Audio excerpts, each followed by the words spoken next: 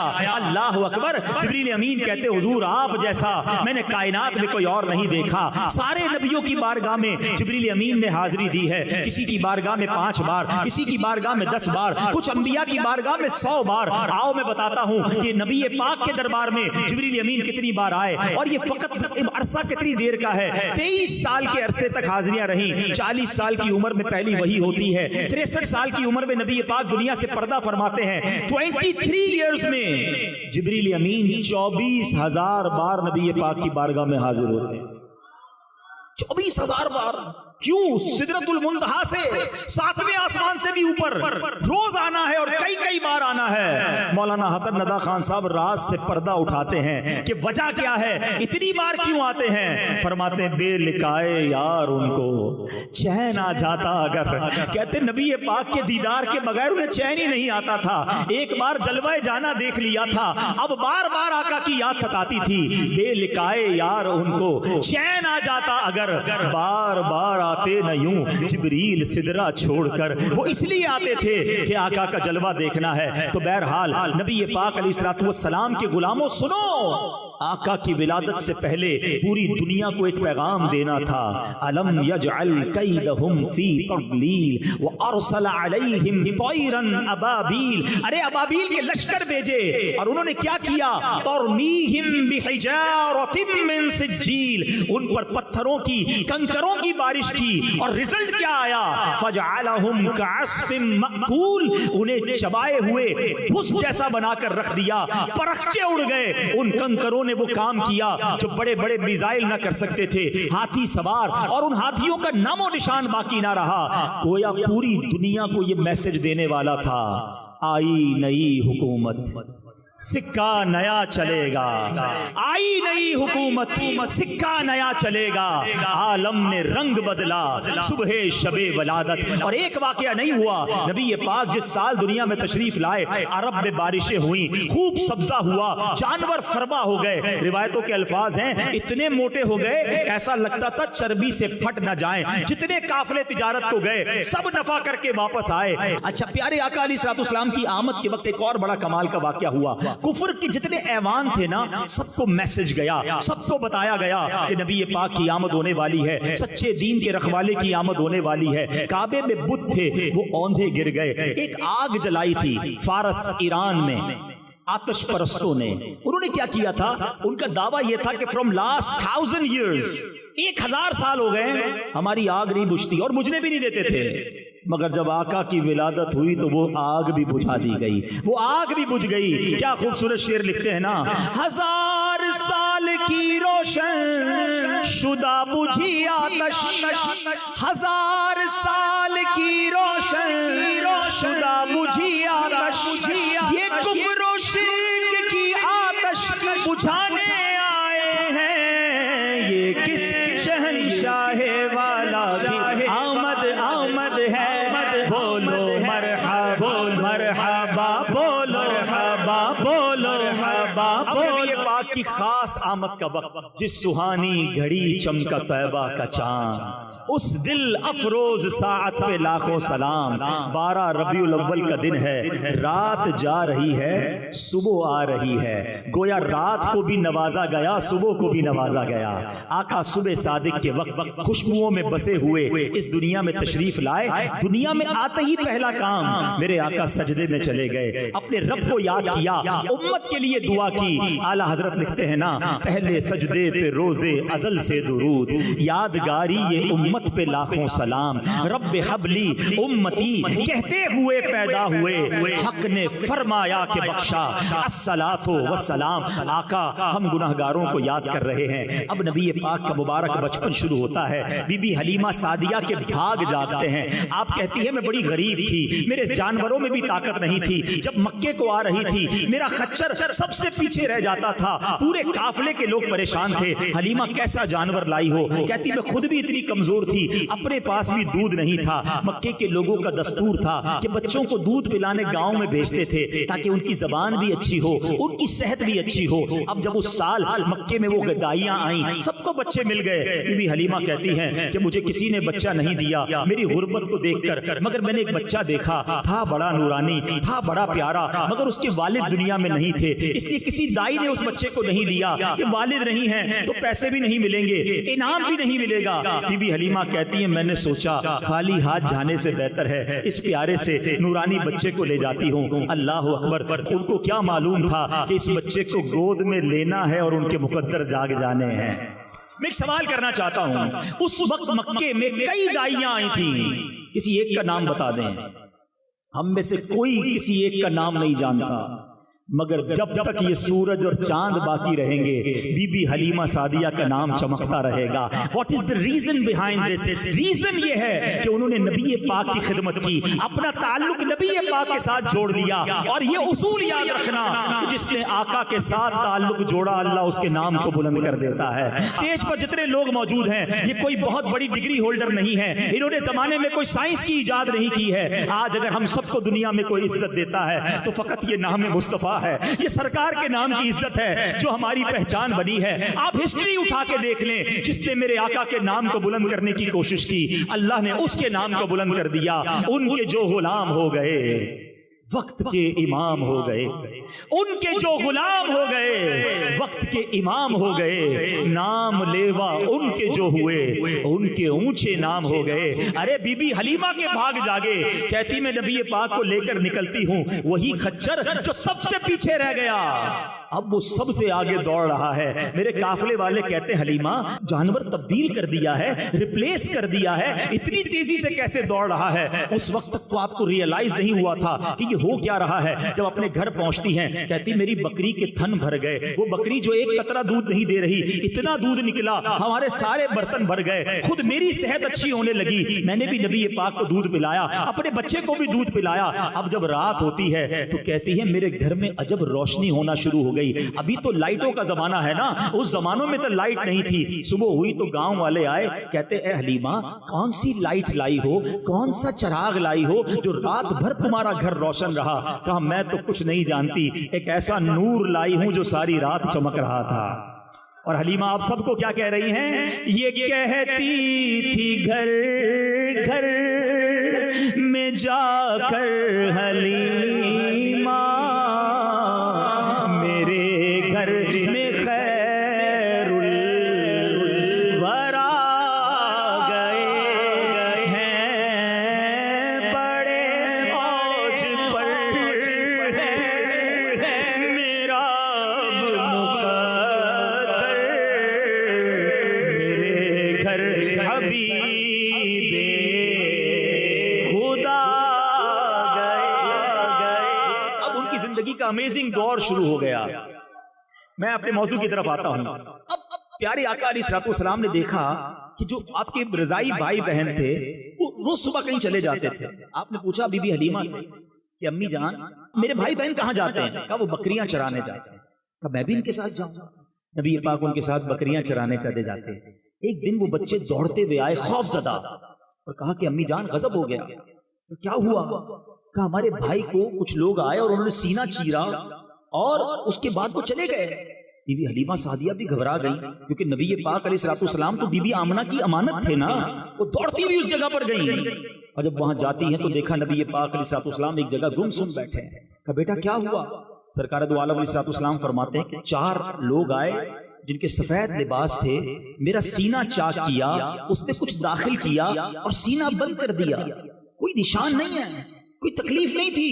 آج سائنس نے ترقی کی ہے، اوپن ہارٹ سرجری ہو رہی ہے، سنو 1450 سال پہلے میرے آقا کی اوپن ہارٹ سرجری ہوئی، اس کو کہتے شق صدر، فرشتوں نے نور مبارک سینہ مبارک میں اور نور کو داخل کیا۔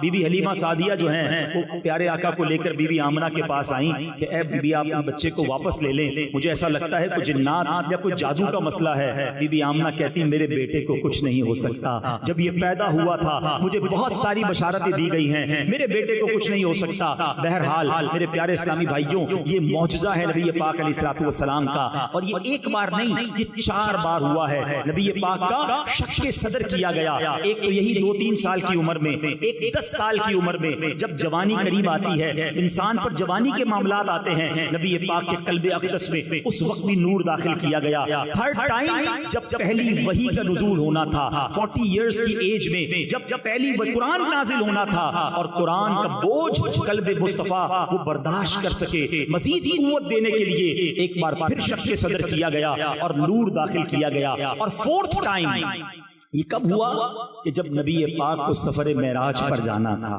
اللہ کی بارگاہ میں جانا تھا، وہ تجلی دیکھنی تھی جس کی ایک جھلک دیکھ کر حضرت موسیٰ بے ہوش ہو گئے تھے، اور میرے آقا نے رب کا اپنی آنکھوں سے دیدار کیا، کلام بھی کیا، قلب مصطفیٰ میں نور داخل کیا گیا۔ کیسا دل اقدس ہے کہ امام عشق و محبت لکھتے ہیں، آقا تو جو چاہے تو ابھی میل میرے دل کے دھلیں، تو جو چاہے تو ابھی میل میرے دل کے دھلیں، کہ خدا دل نہیں کرتا کبھی میلا تیرا، میرے آقا کے نورانی دل کا اللہ ہمیں صدقہ عطا فرمائے۔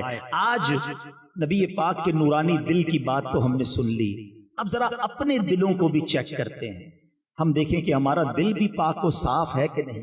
دیکھیں اپنے دل کی نارمل بیماریوں پر تو ہم بہت بات کرتے ہیں، ہارٹ اٹیک نہ ہو جائے، کولیسٹرول ٹھیک ہونا چاہیے، بلڈ پریشر ٹھیک ہونا چاہیے، شوگر ٹھیک ہونی چاہیے، ورنہ ایسا نہ ہو کہ جناب مجھے ہارٹ اٹیک ہو جائے۔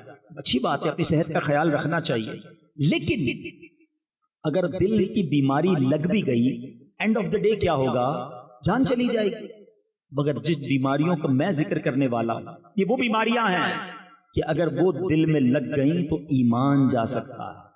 Now please decide whichever illness is more serious. کون سی بیماری جو ہے وہ زیادہ خطرناک ہے؟ وہ بیماری نا جو ایمان لے سکتی ہے۔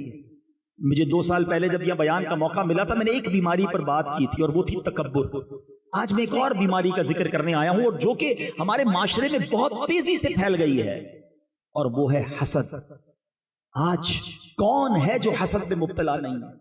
اور یاد رکھیے حسد جو ہے وہ اتنا خطرناک مرض ہے کہ یہ کائنات میں سب سے پہلے جو گناہ ہوئے نا، ارلیسٹ، سب سے پہلے شیطان کو حضرت آدم سے کیا ہوا تھا؟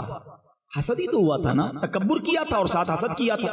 قابیل اور حابیل یہ 2 بھائی تھے، آپس میں کیا پرابلم ہوا تھا؟ حسد ہوا تھا۔ اس کا مطلب یہ ہوا کہ یہ اتنی خطرناک بیماری ہے جو بھائی کو بھائی میں سے کر سکتی ہے۔ بھائی حسد میں مبتلا ہو سکتے ہیں، بہنیں حسد میں مبتلا ہو سکتی ہیں، دوست حسد میں مبتلا ہو سکتے ہیں۔ اب 2-3 باتیں سن لو کہ حسد ہے کتنا برا۔ نبی پاک علیہ الصلوۃ والسلام فرماتے، جس کا مضمون ہے کہ جس طرح شہد کو سرکہ ایلوا خراب کرتا ہے، آقا فرماتے ہیں حسد ایمان کو ایسے خراب کر دیتا ہے۔ ایک جگہ میرے آقا فرماتے ہیں حسد ایمان مونڈ دینے والی بیماری ہے۔ نبی پاک فرماتے ہیں حسد نیکیوں کو اس طرح کھا جاتا ہے جس طرح آگ لکڑی کو کھا جاتی ہے۔ آگ لکڑی کو جلائیں کیا ہوتا ہے؟ تھوڑی دیر میں خاک ہو جاتی ہے نا۔ نیکیاں اس طرح برباد ہو جاتی ہیں۔ ہم روزے بھی رکھیں، نماز بھی پڑھیں، درود بھی پڑھیں، محفل میں بھی آئے ہیں، صدقہ خیرات بھی کریں، اور ساتھ حسد بھی پالا ہوا ہے، تو ساری نیکیاں تو خراب ہو رہی ہیں، ختم ہو رہی ہیں۔ پلیز ہمیں اپنے دل کو حسد سے پاک کرنا ہوگا۔ اب میں آپ کو بتاتا ہوں حسد کی تعریف کیا ہے۔ What is the definition of jealousy؟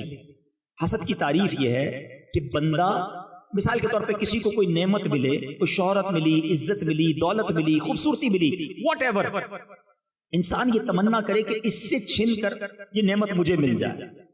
اچھا مجھے نہ ملے تو کم از کم اس کی تو برباد ہو جائے۔ یہ ہے حسد۔ حسد کی ایک جائز قسم بھی ہے، اس کو کہتے رشک، عربی میں کہتے غبطہ۔ وہ کیا ہے؟ کسی کو نعمت ملی اور آپ دعا کریں یا اللہ اس کو دیے مجھے بھی دے دے، اس میں کوئی حرج نہیں ہے، یہ جائز ہے، یہ کریں. یہ تمنا نہ کریں کہ اس کی چھینے پھر مجھے ملے یا اس کی برباد ہو جائے. وہ کتنا گندا دل ہے جو کسی مسلمان کی بربادی کی تمنا رکھتا ہے. یہ اتنا ناپسندیدہ عمل ہے. ایکچولی حسد کرنے والا آپ کو پتا ہے آرگیومنٹ کس پہ کرتا ہے، اعتراض کس پہ کرتا ہے؟ ذرا توجہ رکھیے گا. میں آپ سے کچھ سوال کرنا چاہتا ہوں جس کا مجھے آپ سب سے باآواز بلند جواب چاہیے. مجھے بتائیے عزت دینے والا کون ہے؟ زور سے جواب دیجئے. شہرت دینے والا کون ہے؟ دولت دینے والا کون ہے؟ اولاد دینے والا کون ہے؟ خوبصورت بنانے والا کون ہے؟ جب سب چیزیں دینے والا اللہ ہے تو میں کون ہوتا ہوں یہ اعتراض کرنے والا کہ اللہ تو نے اس کو کیوں دیا؟ اٹ مینز کہ حسد کرنے والا اللہ پر اعتراض کرتا ہے کہ اللہ تو نے اسے کیوں دیا مجھے کیوں نہیں دیا. وَتُعِزُّ مَن تَشَاءُ وَتُذِلُّ مَن تَشَاءُ. اللہ جسے چاہے عزت دے. میں اور آپ کون ہوتے اس میں پرابلم کریٹ کرنے والے؟ لیکن یہ حسد جو ہے، اچھا اس کی ایک اور پرابلم بتاؤں. نیند نہیں آ رہی، ٹینشن بڑی ہے، میں سوتا ہوں مگر دماغ نہیں سوتا، سوچتا رہتا ہوں. میں آج مشورہ دے رہا ہوں آپ کو، جس کو یہ پرابلم ہے نا، چیک کر لو کہیں کسی کا حسد تو دل میں نہیں پال لیا. کیونکہ حسد جو ہے نا، اس کو کہتے ہیں انگریزی میں جیلسی ہے. یہ زندگی میں بھی آپ کو جلائے گا. کیونکہ ہوگا کیا کہ آپ کو کسی سے حسد ہو گیا ہے، وہ ترقی کرتا رہے گا، آپ کو تکلیف ہوتی رہے گی. وہ آگے بڑھتا رہے گا، آپ کو پرابلم ہوتی رہے گی. نیند کہاں سے آئے گی؟ سکون کدھر سے آئے گا؟ واللہ اگر آپ سکون کی نیند سونا چاہتے ہیں، فریش زندگی گزارنا چاہتے ہیں، لوگوں کا حسد اپنے دل سے نکال لو، سب کا بھلا سوچنا شروع کر دو. بزرگ بڑی پیاری بات کہتے ہیں، سب کا بھلا، سب کی خیر، سب کے بھلے میں اپنی خیر. آپ لوگوں کا بھلا کریں، لوگوں کا اچھا سوچیں. کسی کو ترقی ملتی ہے تو کیوں پرابلم ہوتا ہے؟ اللہ دے رہا ہے، اللہ یا اللہ اسے بھی دے مجھے بھی عطا کر دے. اس کے خزانوں میں تو کمی نہیں ہے نا. اب آخر میں یہ جو میں بیان کر رہا ہوں، لوگ ہو سکتا ہے سوچ رہے ہوں یار بیان تو بہت اچھا ہو رہا ہے، لیکن میں تو حسد نہیں کرتا. حسد واقعی بری چیز ہے، مگر میں کدھر حسد کرتا ہوں؟ چلیں کولیسٹرول چیک کرانے کے لیے کسی لیبورٹری میں جاتے ہیں نا، شوگر ٹیسٹ کرانے جاتے ہیں. میں ایک چھوٹا سا لیبورٹری ٹیسٹ کر لیتا ہوں آپ سب کا. جواب مجھے مت دیجیے گا، اپنے آپ میں جواب دے دیجیے گا. آپ کے سامنے رپورٹ آ جائے گی، آج ہی رپورٹ آ جائے گی. ہاں لیبورٹری میں تو 6 گھنٹے 12 گھنٹے لگتے ہیں نا، یہ اگلے منٹ آپ کو جواب مل جائے گا. اور گھبرانا نہیں، اگر رپورٹ میں پازیٹیو آ گیا نا تو آج علاج بھی دے کر جاؤں گا انشاءاللہ. اگلے 5-6 منٹ میں اپنی بات پوری کر لوں گا. یہ میرے بیان کا عطر ہے 5 منٹ. پہلا ٹیسٹ آپ کی زندگی میں کوئی ایسا ہے؟ اچھا یاد رکھیے گا، حسد جو ہے نا اسی سے ہو سکتا ہے جس کو آپ جانتے ہیں. ہاں جس سے آپ کا کوئی ریلیشن نہیں، اس سے حسد نہیں ہوتا. مثال کے طور پہ آپ یہاں رہتے ہیں، کوئی برازیل میں رہتا ہے، آپ کو اس سے حسد نہیں ہوگا. حسد دوستوں سے ہوتا ہے، رشتہ داروں سے ہوتا ہے، پڑوسیوں سے ہوتا ہے، ساتھ کاروبار کرنے والوں سے ہوتا ہے، ایک ہی فیلڈ کے لوگوں میں ہوتا ہے. اللہ معاف کرے اتنا مردود شیطان عالم دین کو عالم دین سے حسد کروا دیتا ہے، نعت خواں کو نعت خواں سے حسد کروا سکتا ہے. تو یاد رکھیے. اب سوال میرا یہ ٹیسٹ، پہلا ٹیسٹ، کوئی ایسا ہے آپ کی لائف میں کہ جب بھی آپ کے سامنے اس کی تعریف ہوتی ہے آپ کو پرابلم ہونا شروع ہو جاتی ہے؟ آپ کہتے ہیں کسی اور کی بات کرو نا، کیوں اس کا ذکر کر رہے ہو؟ تکلیف ہو رہی ہے. It means there is something wrong in my heart. کچھ نہ کچھ ہے یار، اس کی تعریف کیوں بری لگتی ہے؟ دوسرا ٹیسٹ، کوئی ایسا ہے آپ کی لائف میں کہ جب بھی اس کو ترقی ملتی ہے آپ کو بڑا برا لگتا ہے، یار یہ پھر اور آگے بڑھ گیا. ایک دکان تھی، 2 دکانیں، ایک فیکٹری تھی، دوسری فیکٹری بھی لگا لی، پاکستان سے باہر بھی بزنس شروع کر دیا. اچھا یورپ کا بھی اس کا ویزا لگ گیا، ایک اور گاڑی لے لی.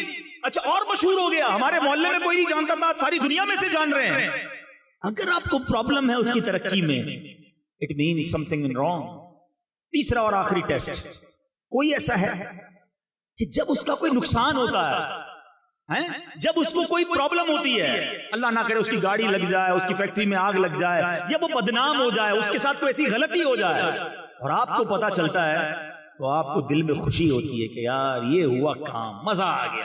ہم کون ہوتے ہیں؟ کسی کو برباد کرنے کی تمنا رکھنے والے. اللہ جسے چاہے عزت دے. تو اب سنو، اگر کوئی ایسا ہے کہ یار اس کا برا ہوا نا مزہ آیا، اب دل کو ٹھار پڑ گئی، اپنے دل پہ بندہ افسوس کرے اتنا برا دل ہے میرا کہ کسی مسلمان کا نقصان ہوا اور مجھے خوشی ہو رہی ہے. یاد رکھو جو کسی کا برا سوچتا ہے اس کا بھی برا ہی ہوتا ہے. تو یہ حسد کی میں نے آپ کو یوں سمجھے 3 ٹیسٹ بتا دیے ہیں. اب اگر دل میں خیال آ رہا ہے نا، سچا خیال لانا، مجھ سے چھپا لو گے، اللہ سے نہیں چھپا سکو گے. اگر آج دل میں یہ خیال آ رہا ہے نا کہ ہاں یار فیملی میں یا دوستوں میں یا کولیگز میں کوئی ہے ایسا جس کی تعریف اچھی نہیں لگتی، جس کی بربادی کا دل چاہتا ہے، اب سمجھ لو کہ ڈائگنوس ہو گئی ہے، پازیٹیو آ گیا ہے، ٹھیک ہے. اب اس کو جلدی حل اس لیے کرنا ہے کہ اگر حل نہیں کیا نا تو میری نیکیاں روز برباد ہو رہی ہیں، آگ کی طرح لکڑی کھا رہی ہے میری. پرابلم اس کو نہیں ہے جس سے حسد ہوا ہے، پرابلم مجھے ہے کیونکہ مجھے ہو گیا نا. اب آئیے میں آپ کو علاج بتا کر اپنا بیان ختم کرتا ہوں. علاج کیا ہے؟ سب سے پہلا علاج سبحان اللہ، یہ ہر بیماری کا علاج ہے، جسمانی بیماری کا بھی علاج ہے اور روحانی بیماری کا بھی علاج ہے، اور وہ ہے دعا.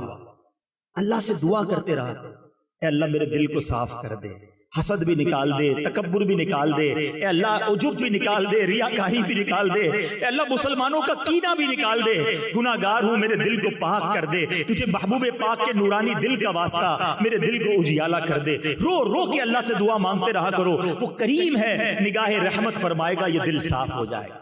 یہ پہلا علاج. دوسرا علاج جو کہ تھوڑا سا مشکل ہے، انجیکشن بھی تو تکلیف دیتا ہے نا، یہ سمجھ لو کہ انجیکشن بتا رہا ہوں، وہ یہ ہے کہ آپ کو جس سے حسد ہو گیا ہے نا آپ اس کو تحفہ دیں. اب آپ کہیں گے مولانا صاحب بندہ پہلے ہی اچھا نہیں لگتا، آپ کہہ رہے ہیں اس کو تحفہ دیں. ہاں کیوں؟ کیونکہ میرے آقا کی حدیث ہے، تحفہ دو تحادو تحابو، تحفہ دو گے محبت بڑھے گی، تو آپ تحفہ دیں. اچھا ایک گڑبڑ یہ نہیں کرنا کہ آج بیان سنا اور کل جائے اس کے پاس، یار وہ مولانا صاحب نے سمجھایا تھا مجھے آپ سے بڑا حسد تھا، آج تحفہ لے کر آیا ہوں، وہ معاملہ اور خراب ہو جائے گا. بھائی بغیر بتائے تحفہ دینا ہے، ہاں اس کو پتا نہ چلے. آپ تحفہ دیں تاکہ محبت پیدا ہو. بیماری میرے اندر ہے جو مجھے نکالنی ہے. ایک آخری علاج لے لو، وہ کیا ہے؟ What ever problem you have in your mind. آپ کو کسی کی دولت سے پرابلم ہوتا ہے، یار یہ پیسے والا ہو گیا میں غریب، پرابلم ہے نا. اب اس کی دولت کے لیے دعا کریں، یا اللہ اس کی دولت میں اور برکت دے. پھر وہی یار مجھے پہلے ہی پرابلم ہے، آپ کہہ رہے ہیں میں اس کی دولت کے لیے دعا کروں، یہ اینٹی بائیوٹک ہے. ہاں لیکن اس کا فائدہ بتاؤں گا. آپ کو کسی کی شہرت سے پرابلم ہے، یہ اتنا مشہور ہو گیا، آپ دعا کریں یا اللہ اس کی عزت میں اور برکت ڈالے. آپ کو کسی کے چہرے سے پرابلم ہے، یار اتنا خوبصورت ہے، یا اللہ اس کے حسن میں اور برکت دے. ہے مشکل، جب آپ دعا کریں گے نا آپ کو لگے گا یار دل پر بڑا بھاری پڑ رہا ہے، یہی تو علاج ہے. لیکن ہوگا کیا اینڈ آف دا ڈے کہ جب کوئی آ کر آپ کو خبر دے گا نا یار وہ اور ترقی کر گیا، اس کا کاروبار اور بڑھ گیا، تو آپ کے دل سے جواب آئے گا میں بھی تو دعا کرتا تھا اس کے لیے، بڑھنا ہی تھا، اللہ کی رحمت سے اور بڑھ جائے. تو ہمیشہ یاد رکھیں جب کی کسی مسلمان کی ترقی کی خبر ملے نا آپ نے یہی کہنا یا اللہ اسے اور ترقی دے اور مجھے بھی ساتھ دے دے، میرے رب کے خزانے بھرے ہوئے ہیں. آج تو پرابلم یہ کہ ساتھ کھاتے ہیں، ساتھ بیٹھتے ہیں، ساتھ روز ہوتے ہیں اور پتہ بھی نہیں چلتا. کوئی دوست آ کر کہنا نئی گاڑی لی ہے، اچھا بھائی دکھاؤ تو صحیح کون سا ماڈل ہے، یہ والا ماڈل. اچھا یار ذرا مٹھائی تو کھلاؤ، مٹھائی بھی کھا لیں گے، جیسے ہی گاڑی لے کر آگے جائے گا سود کے پیسوں سے لیے. اپنے گھر پہ کسی نے دعوت کی، شاندار دعوت، نیا گھر بنایا ہے، بریانی بھی کھائی، کھانا بھی کھایا، جیسے ہی باہر نکلے یہ 2 نمبر کے پیسوں سے گھر بنایا. تمہیں پرابلم کیا ہے؟ اللہ اسے ترقی دے رہا ہے. ہم کیوں تکلیف میں آتے ہیں کسی کی نعمت پر؟ خوش ہونا سیکھو، آپ خود پرسکون ہو جاؤ گے، آپ خود ریلیکس ہو جاؤ گے. یہ حسد اتنی بری بیماری ہے، یہ وہ بیماری ہے جس کو صاف کرنا بہت ضروری ہے. تو بہرحال میرے پیارے اسلامی بھائیوں، آج میں نے سیرت مصطفیٰ صلی اللہ علیہ وسلم کے کچھ پہلوؤں کو بیان کیا، نبی پاک کے نورانی دل کا ذکر کیا، اور ساتھ ایک ایسی بیماری جو ہمارے معاشرے کو کھوکھلا کر رہی ہے. مسلمان ایک دوسرے کے خیر خواہ ہونے چاہیے تھے، مگر آج حسد کی وجہ سے ایک دوسرے کے دشمن بنے ہوئے ہیں. وہ دشمن بھی ایسا ہے جو سامنے نہیں آتا، دل ہی دل میں برا چاہ رہا ہے. یہ اسلام نہیں ہے، یہ نبی پاک کی سنت نہیں ہے. مسلمان کی خیر خواہی کیجئے، مسلمان کا بھلا سوچئے. اب اگلی زندگی میرے آقا کی سنتوں کے مطابق گزاریں گے. اللہ مجھے اور آپ کو سنتوں پر عمل کرنے والا، 5 وقت نماز پڑھنے والا اور ان برائیوں سے پاک دل والا بنا دے. ایسی پیاری باتیں دعوت اسلامی کے پیارے ماحول میں سکھائی جاتی ہیں. پلیز اگر آپ اس طرح کی سپیچز اور سننا چاہتے ہیں تو مدنی چینل دیکھیے، جہاں اپنی فیملی کے ساتھ آپ بیٹھ کر انشاءاللہ پوری فیملی کو چینج ہوتا ہوا دیکھیں گے. جس کو موقع ملے وہ دعوت اسلامی کے مرکز فیضان مدینہ آئیں. اللہ کریم ہمیں مبارک محفلوں کی برکت نصیب فرمائے. آمین بجاہ النبی الامین صلی اللہ تعالی علیہ وسلم. میرے اعمال کی اصلاح کرم سے